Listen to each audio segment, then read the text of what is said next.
Hello again, and welcome to the amazing world of triads. So we're still working with triads, and that's always a good thing. Last time we talked about major triads and major sounds.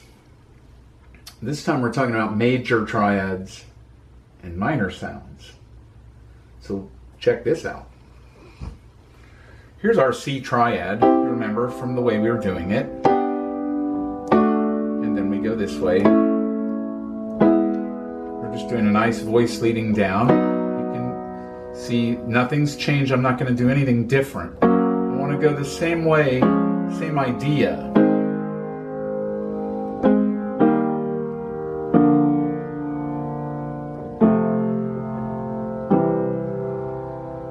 But now we're going to put these over the relative minor.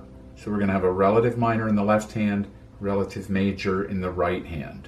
So the relative minor to C is A. Now when you're going through this, you can think 6 or a minor third down, but when you start getting into the inversions, it's going to be hard to remember what key you're on.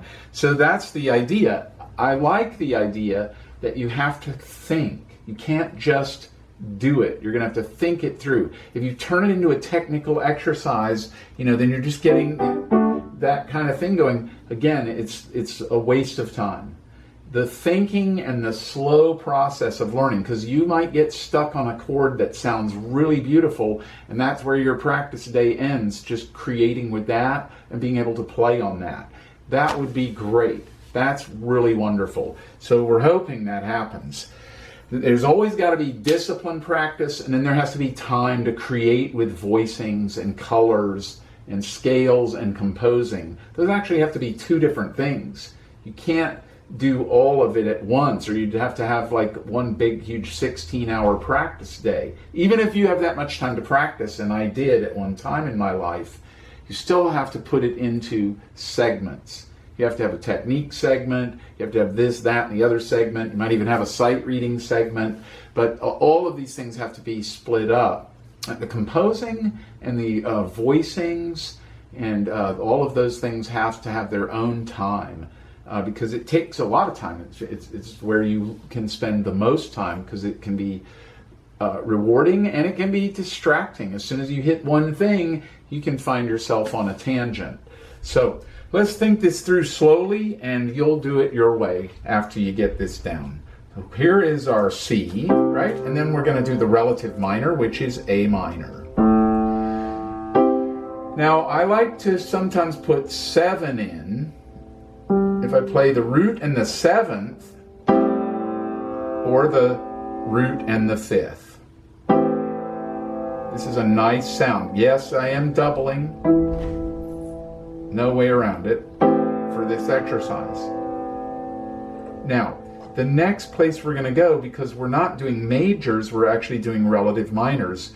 The reason it's nice to do the 5ths in your left hand to begin with is because you know what the next chord is. So you probably already have the inversions down from the previous exercise, but this will help you. So now we're going to E minor. Sound great? That's a great sounding E minor.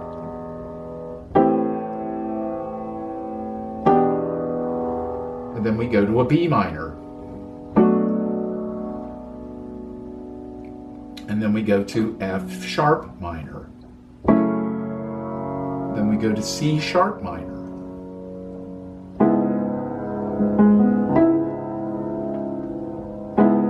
Then we're going to go to A flat minor. Some of these, just when you get into these other keys, they just sound so good. Totally different than the A minor.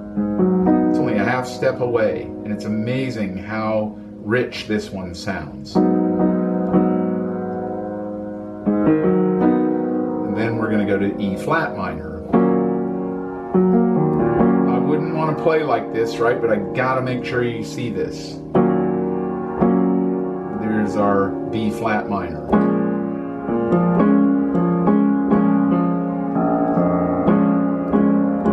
Notice I can do this, and then I don't double, but I'm really making sure I remember I'm on a first inversion D flat triad, because that's root 5, 7. So it's a B flat minor 7. And there's the flat 3. It's a great piano voicing for a B flat minor 7.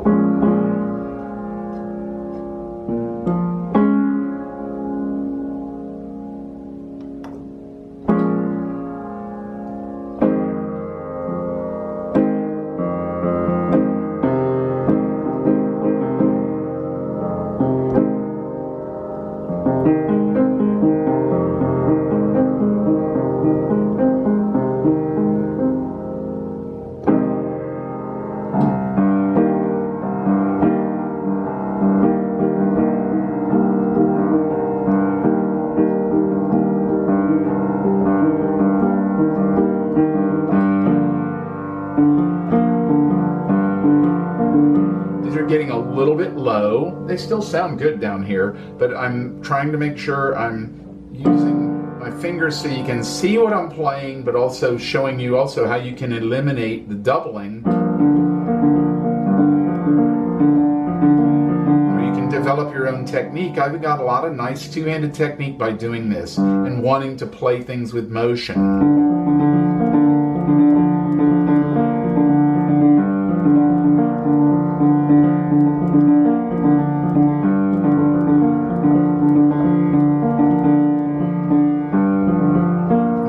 See that? So that's my B flat, and then G minor,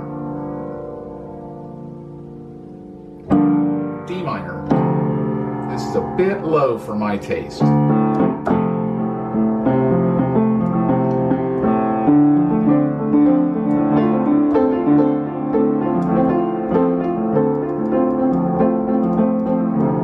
a place for everything, but that's a bit low.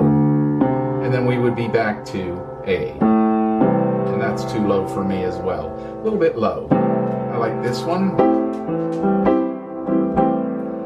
Now we can experiment with inversions. Go to E minor.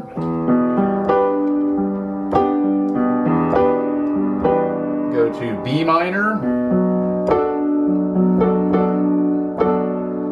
To A, or this will be F sharp minor. So you'll notice I was doing these. If I take this out, I have majors.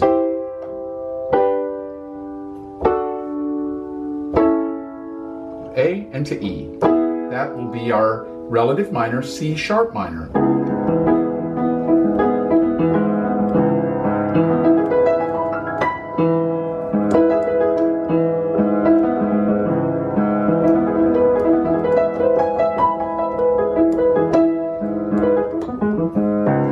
You'll notice that's a lot of sound and a lot of color, and again, back to the basics. This is why I'm always saying in all my videos, stay simple. Get your major and minor triads down.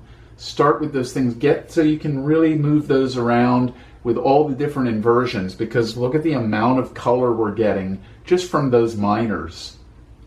So keep working on these things. Don't get frustrated. Stay simple. If you forget, start over. You can always write things down. Make notes. I've made so many notes. I used to fill up the whole floor of this place when I was younger, and I would just be, my wife would come home and the floor would be wall-to-wall paper, and I would be just, I started over by the door and I put this idea down. The next thing you know, I'm on this other tangent and I'm way over there in the corner. And I had to do that because I couldn't remember what I started with. I started going this way or that way, and then gradually I could start to see all the connections. And I was able to see, whoa, this ties back to this goes with this, and that's what will happen for you as well. So don't forget, all of this is a gift from God. Tell Him you love Him. He always loves you. See you next time.